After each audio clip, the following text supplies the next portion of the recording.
algunos virus tienen proteínas idénticas y al unirse, lógicamente, lo hacen de manera no covalente.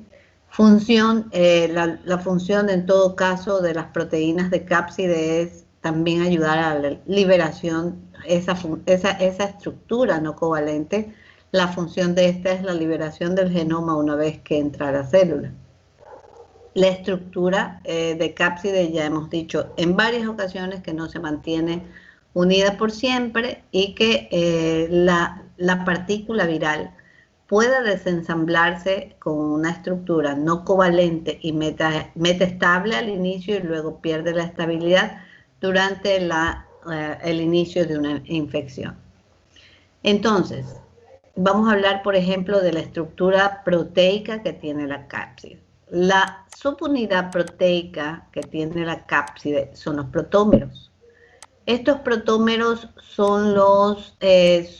a ver, tenemos primero a los aminoácidos, ¿verdad? Como primera estructura... Ya se me perdió. Como primera estructura de un protómero. Una estructura de aminoácidos que da lugar pues a la primera unidad estructural de una cápside que es asimétrica, que es un protómero. Esto sería un protómero. De ahí viene la unión de esto que se va dando por bloques. Por ejemplo, ya esto sería un triángulo equilátero. Un triángulo como este sería un capsómero, ¿no es verdad? Y de ahí la unión de varios de los capsómeros pues da lugar a la estructura de cápside. Y estas muchas veces en el momento en que se ensambla la cápside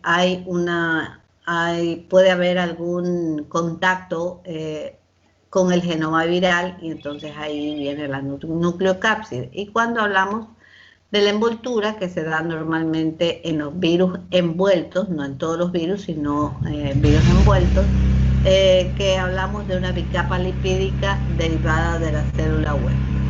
Entonces, en ese momento, ya aquí nosotros podemos decir si es un virus desnudo, si se da solamente la estructura del genoma con la cápside y hablamos de un virus desnudo, esta es una partícula viral ya infecciosa. Y si hablamos de un virus envuelto, la partícula infecciosa se da ya cuando sale la partícula viral con su envoltura de la célula huésped.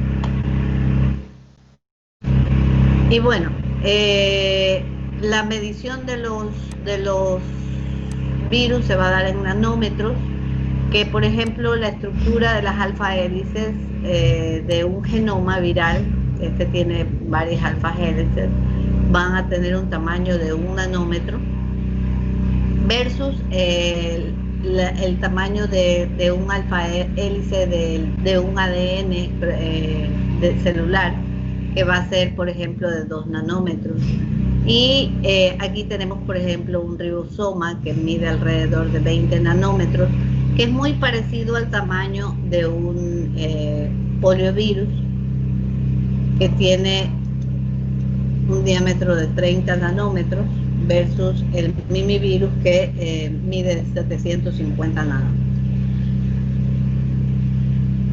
Esta es una estructura normal. Definición, los virus están constituidos por ARN o ADN, la cápside estaba formada por proteína viral y recubre el genoma, los protómeros, que son las primeras unidades proteicas, son los que componen la cápside. Los capsómeros serían las unidades morfológicas. Ya les dije que, por ejemplo, los protómeros se unen y forman el triángulo de los icosaedros y forman las estructuras de cápside.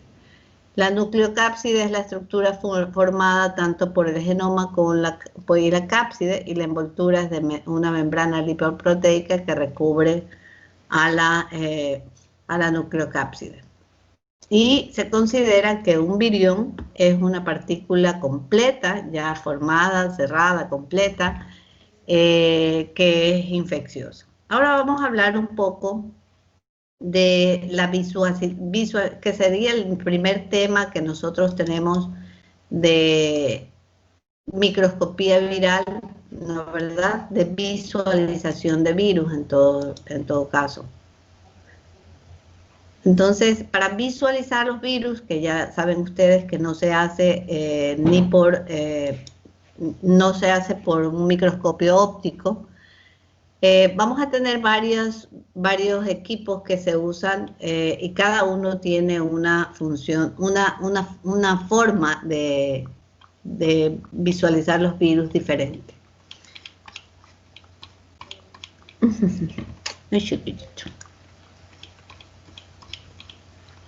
¿Cómo llegamos a visualizar los virus? Para poder nosotros visualizar los virus, primero tenemos que hacer un buen cultivo. En la siguiente, hoy día mismo les voy a dar todo lo que es cultivo viral, para luego de haber propagado o de haber cultivado un virus, aprender ciertas técnicas que se usan para aislamiento viral, y luego ese aislamiento viral es el que se va a observar a un microscopio, sea electrónico, un criomicroscopio, hay varias técnicas. El primer virus que se observó en un microscopio electrónico, cuando recién se hizo, fue el virus del mosaico del tabaco. Entonces, tanto que habían estudiado el virus del mosaico del tabaco, pero nadie sabía cuál era su forma. Para poder estudiarlo, lógicamente, y eso pasa en todos los virus, no es que tú pones el virus directo en una placa y la observas, no. Los virus tienen que ser o trabajados con una técnica de cristalización o trabajados con una técnica de tinción. En este caso, el virus, el mosaico del tabaco, fue cristalizado, y entonces este virus fue observado por primera vez y se dieron cuenta que la forma del mosaico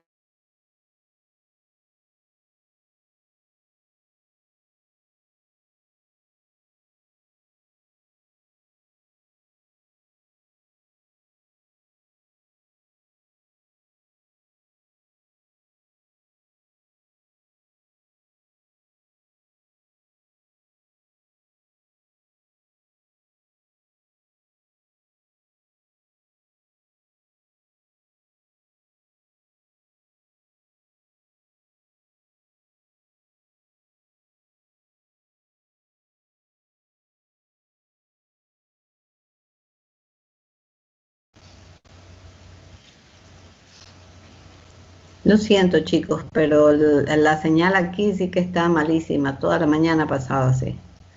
A cada rato me sale insuficiente calidad de red. Bueno, pero sí ven la diapositiva, ¿verdad? Sí. Sí. Sí. La primera técnica, el primer equipo diseñado y utilizado para visualización de virus es la microscopía electrónica. ¿Qué sabemos de la microscopía electrónica? ¿Cómo trabaja la microscopía electrónica? Esta microscopía electrónica involucra la aceleración de los electrones en un estado en el que se utiliza realmente alta energía, y luego pues el enfoque magnético de los mismos, de todos estos electrones, se dirigen hacia la muestra. Entonces estos electrones van a proporcionar a estas estructuras de muestra que se dan con los virus, que son muy pequeños, una mejor resolución. Y así podemos observar pues las partes externas de un virus. La microscopía electrónica tiene suficiente poder de resolución para observar los polímeros que ya son grandes, como el ADN o el ARN, así como también proteínas grandes, pero solamente sus partes externas. Para facilitar la visualización, las muestras tienen que ser cubiertas con metales pesados, tanto como el osmio. Nosotros usamos tinción con, déjame ver, acá está. Aquí está, acetato de uranilo o fototungsteno, pero la microscopía electrónica no se la puede usar así nomás, la muestra, sin poderla manejar. Hay algunas mezclas, algunas tinciones que se hacen con metales pesados, y luego pues se observa el microscopio. Pero esta técnica de tinción no la puede hacer cualquier persona. Esa técnica de tinción tiene que ser bastante bien manejada porque depende de una buena calidad de tinción, la buena resolución y la observación al microscopio electrónico. ¿Qué nos ofrece? El microscopio electrónico también nos ayuda proporcionando imágenes tridimensionales. Nosotros podemos sacar, inclusive en otra técnica de visualización, como el caso de la criomicroscopía electrónica, se sacan varias fotos en segunda dimensión, ¿no verdad? Y al observar en el microscopio electrónico, esta te hace como una especie de... Esas fotografías en 2D las transforma en 3D y asimismo va haciendo la construcción o el rearreglo de varias de las fotos para poder observar las estructuras o más detalladamente las estructuras de las proteínas externas que tienen los viriones. Esta fue realmente la primera técnica de visualización que se tuvo de los virus, pero que solamente nos permitían observar los virus así. Ya les voy a enseñar otra imagen. Así. Nosotros vemos solamente estructuras externas. Lógicamente vamos a ver las formas. Aquí vemos virus bacteriófagos sobre una célula procariota. Esta imagen fue sacada en 1940, ¿verdad? Bastante buena la imagen realmente, y ya nos dio la forma del virus bacteriófago. Con eso ya nosotros logramos evidenciar la forma de un virus bacteriófago. Y tenemos aquí, por ejemplo, la forma del virus del herpes, la forma de un poxvirus, ¿no verdad? Que son de los virus, cuando no existía el mimivirus, los más grandes que existían. Tenemos, por ejemplo, la forma tan pequeñita, si ves, pero es icosaédrico, es bien pequeñito, de un enterovirus, igual que un adenovirus, igual que un rotavirus. Son muy, muy pequeñitas, 40, 50, 28 nanómetros, ¿no verdad? El influenza virus y el paramyxovirus, que son virus medianos, realmente, aquí está la forma, icosaédrica, pero se logra evidenciar que en su parte externa ellos tienen las glicoproteínas. Si ustedes ven aquí la foto de un paramyxovirus o de un ortomyxovirus o del adenovirus, ustedes van a ver en el adenovirus los pleplómeros. ¿Sí ven? Este es el adenovirus y en la foto se observan ya los pleplómeros. Si ustedes observan el ortomyxovirus, que es el virus de la influenza, ustedes ven alrededor de la parte externa como un pequeño halo que ya les hace denotar a los científicos las glicoproteínas, igual que el virus del papiloma, ¿sí ven? Entonces, pero solo eso se lograba observar en un microscopio óptico, en un microscopio electrónico. Aquí vemos que se debe realizar las tinciones o los teñidos, en el caso que es un poco más fácil manejar con acetato de uranilo o con fototungsteno, y esto lo que hace en la muestra es dispersar los electrones. La resolución que da una microscopía electrónica, estamos hablando de que es de 50 a 75 amperios. No nos deja interpretar los detalles estructurales, es solamente así como ver la forma, pero no con detalle. Pero aquí vemos, por ejemplo, cómo se observa una muestra que esté mal teñida, ¿no verdad? Es bastante mala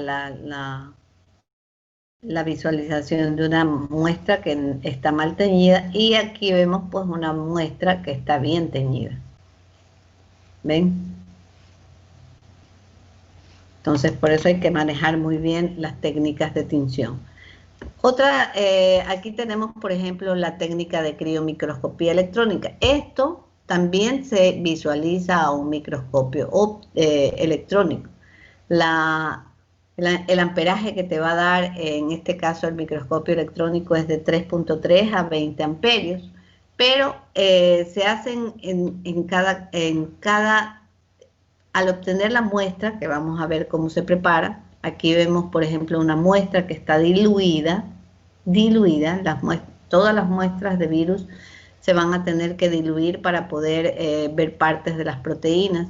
Esta muestra así diluida es colocada en una rejilla que se encuentra dentro de este microscopio electrónico, y de esa manera la muestra se va a congelar. Dentro ya este microscopio está, por eso hablamos de criomicroscopía. Este microscopio electrónico tiene la posibilidad de congelar las muestras dentro. Y entonces, una vez que ya está la muestra congelada dentro, se van a obtener numerosas imágenes en 2D de la proteína. Y luego, pues, estas imágenes en 2D van en el mismo microscopio electrónico, se traza en un mapa de 3D y se va a constituir ya detalles de la estructura proteica de esos virus que de las proteínas de los virus que estamos observando.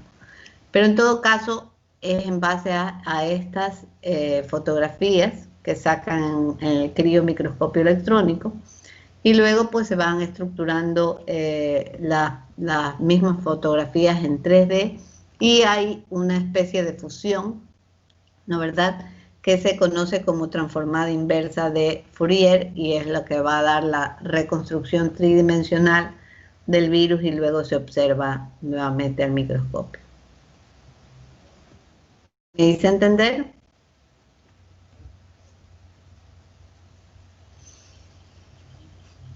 Aquí vemos, por ejemplo, que en un microscopio electrónico normal, nosotros vamos a ver a un poliovirus de esta manera. Pero si queremos observar las estructuras de las proteínas superficiales y usamos la criomicroscopía electrónica, entonces ya vemos a las proteínas de esta manera. ¿Sí ven?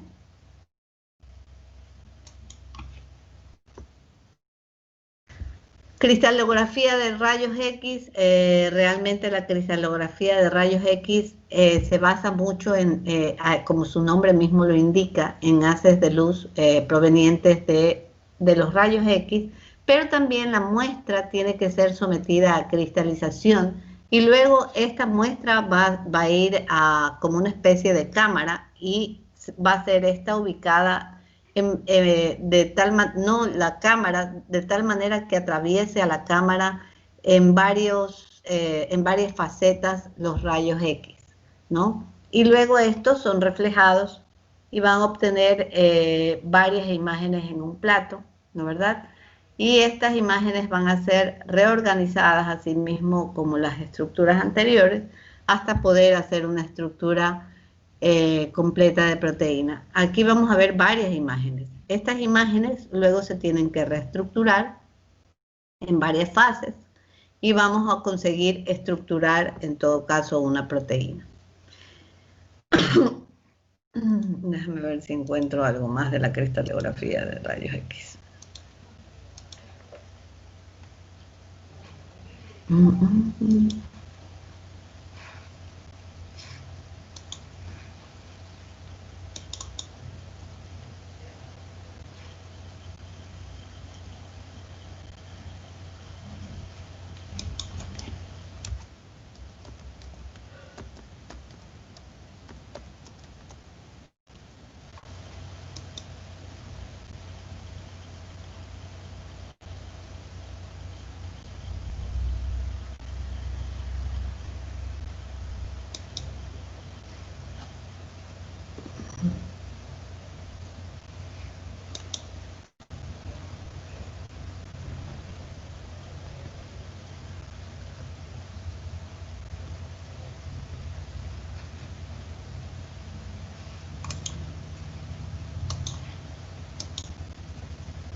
Mira, así más o menos la detalla un estudio que es casi lo mismo. Aquí tú ves usando, por ejemplo, una mosca como una muestra, ¿no? Pero no, lo que se ve en una muestra de virus o sea, se usa el mismo proceso, pero lógicamente en una muestra de virus.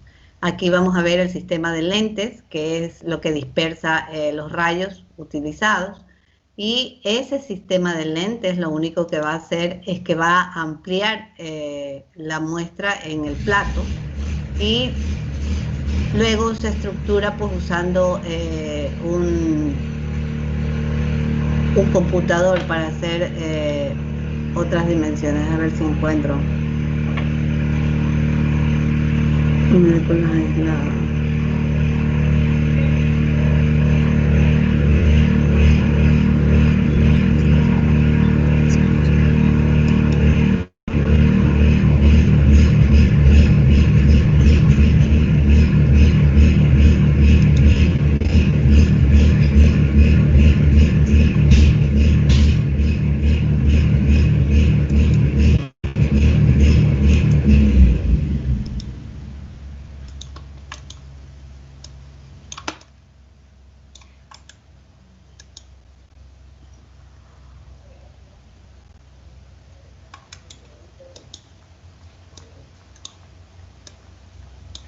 No se visualiza bien, pero bueno.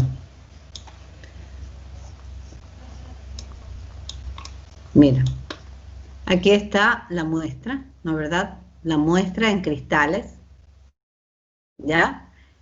Aquí está el aparato que te pasa los rayos X a través de la muestra. Este es el plato donde se observa en todo caso las fases, las distintas fases de la muestra, y estas fases son las que van a ir a un ordenador, a un computador, para hacer aquí el procesamiento de datos. Entonces, cuando ya estructura un ordenador todas estas fases que nos ha dado esta muestra, pues nosotros podemos observar estructuras como esta, que es lo que a nosotros nos interesa conocer, una estructura proteica. Miss, pero esas maquinarias no tiene la universidad, ¿verdad? No sé. Pero por supuesto que no, pero por supuesto. Eso ya es hablar de algo muy tecnológico. Así también podemos, por ejemplo, tú ves aquí la misma figura, es un poliovirus, visto en una cristalografía de rayos X, donde tú observas mucho más al detalle las estructuras proteicas, y esta pues es utilizando la criomicroscopía electrónica de fotos de segunda, tercera dimensión. ¿Sí ven?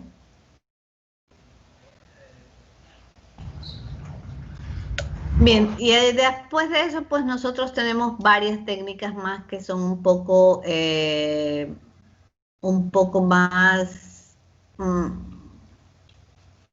como más, es más difícil manejar. Tenemos la espectrografía de resonancia magnética, también tenemos la microscopía de fuerza atómica, tenemos la microscopía inmunoelectrónica. Todos esos son métodos de visualización de virus. Fuerza atómica, por ejemplo, trabaja a través de la medición de una propiedad local de muestra, tal como altura, absorción óptica, magnetismo, y esto en base a una sonda que se va a poner muy cerca de la muestra, y esta sonda va a hacer posible que se tomen todas esas mediciones de las que hablé: altura, absorción óptica, magnetismo, en un área muy pequeña de la muestra. Entonces, ¿cómo también lo puede hacer este equipo? Tiene también electrones, trabaja con aceleración de electrones, que son capaces de atravesar los túneles que se producen entre los átomos, y esto hace que se provoque una fuerza pequeña, pero es cuantificable. Y se va detallando todas las mediciones que se van tomando, se va detallando en una especie de mapa, y van armando en todo caso la estructura. La inmunoelectrónica, esta permite más bien visualizar los complejos antígeno-anticuerpos, que son específicos de ciertos virus en particular. Y en este método se obtienen a través de cortes muy finos, ultrafinos de la muestra. Luego estas muestras que son cortadas o sea, obtenidos los cortes ultrafinos, van a ser incubadas con un anticuerpo específico. Este sería más bien una técnica muchas veces utilizada en base a una colorimetría en los famosos kits de diagnóstico que se usan, ¿ya? Ahí la técnica de visualización es justamente en el interaccionar antígeno-anticuerpo, pero es en base de colorimetría. Tú vas a ver el cambio de color porque ahí tú tienes un conjugado de partículas de oro que puede ser en conejos, que puede ser en ratones, que pueden ser en varios de los animales utilizados para obtener anticuerpos. Y cuando tú pones en un pozo la muestra, en un pocito, esta muestra va, si es el virus que nosotros estamos sospechando, entonces hay la interacción con los antígenos, el conjugado de oro de antígenos que se trabaja en esa muestra, y se va a ver la marcación de la raya donde te dice, bueno, si hay interacción o no hay. Si no hay, la raya no se va a marcar, pero por nada del mundo, ¿no, verdad? Pero si sí hay, se ve claramente la marcación de la raya en esos kits. ¿Qué tenemos aquí? Déjame ver. No entiendo por qué se me abren. Ay.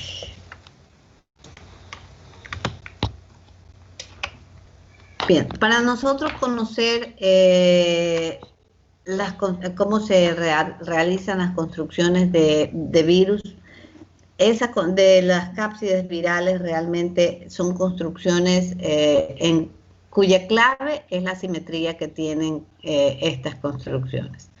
Entonces nosotros podemos ver inclusive que hay virus que van a ser construidos con varias copias de una sola proteína viral, como hay virus lógicamente que se construyen